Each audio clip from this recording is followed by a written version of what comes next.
कुर्ल्यामध्ये वर्षा गायकवाड यांचं आंदोलन सुरू आहे। कुर्ल्यामध्ये त्यांनी चक्का जाम आंदोलनाला सुरुवात केली आहे।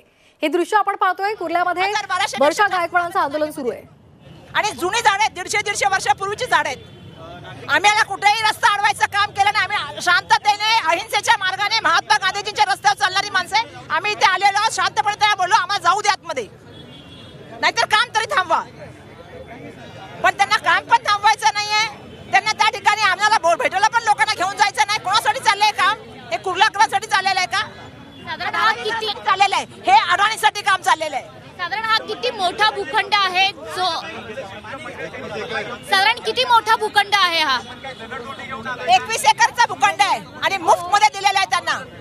मला वाटतं पत्रकारांनी याच्यावर थोडा अभ्यास करावा की मुंबईचे किती भूखंड मुफ्त मध्ये अडाणीला देण्याचं काम झालेलं आहे, ज्याच्यावर मुंबईकरांचा महाराष्ट्राच्या जनतेचा अधिकार आहे। ज्या शासनाच्या जमिनीत मुफ्त मध्ये देण्याचं काम चाललंय, केंद्राच्या जमिनी मुफ्त मध्ये देण्याचं काम चाललंय। स्थानिकांना डावलून निर्णय घेतले जातात।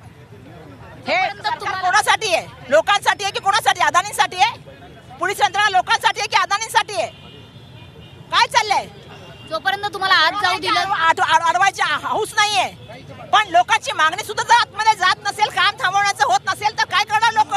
काय करणार लोकप्रतिनिधी? जोपर्यंत तुम्हाला आत जाऊ दिलं जाणार नाही तोपर्यंत काम थांबवणार नाही, तोपर्यंत आम्ही इथे बसून राहणार। काम थांबवायला सांगा। त्यामुळे एकंदरीतच मदर डेअरी मधलं जोपर्यंत काम थांबत नाही तोपर्यंत हा चक्काजाम हटणार नाही असं वर्षा गायकवाड यांनी म्हटलेलं आहे।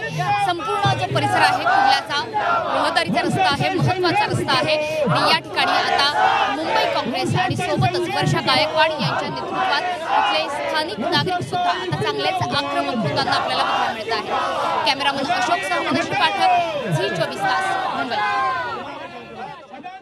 आपण ही दृश्य पाहतोय। कुर्ल्यामधली ही दृश्य आहेत। एका डेअरीला भूखंड देण्यात आलेला आहे आणि त्यामुळे कुर्ल्या भागामध्ये वर्षा गायकवाडांचं हे आंदोलन सुरू आहे। चक्का जाम आंदोलन त्यांनी केलेलं आहे। त्याचबरोबर त्यांच्यासोबत स्थानिक आणि काँग्रेसचे कार्यकर्ते सुद्धा उपस्थित आहेत। हे काम अदानीला देण्यात आलेलं आहे आणि अदानीसाठीच हा घाट घालण्यात आलेला आहे। मदर डेअरीचं काम थांबवण्याची मागणी त्यांनी केलेली आहे। कुर्ल्यामध्ये चक्काजाम आंदोलन सुरू आहे आणि 21 एकरचा भूखंड हा अदानीला मोफत देण्यात आल्याचा आरोप त्यांनी केलेला आहे आणि लवकरात लवकर तात्काळ हे काम थांबावं अशी मागणी त्यांनी केलेली आहे। जोवर हे काम थांबवलं जाणार नाही तोपर्यंत आम्ही इथून उठणार नाही। हे ठिय्या आंदोलन असं सुरू राहील असं त्यांनी म्हटलेलं आहे।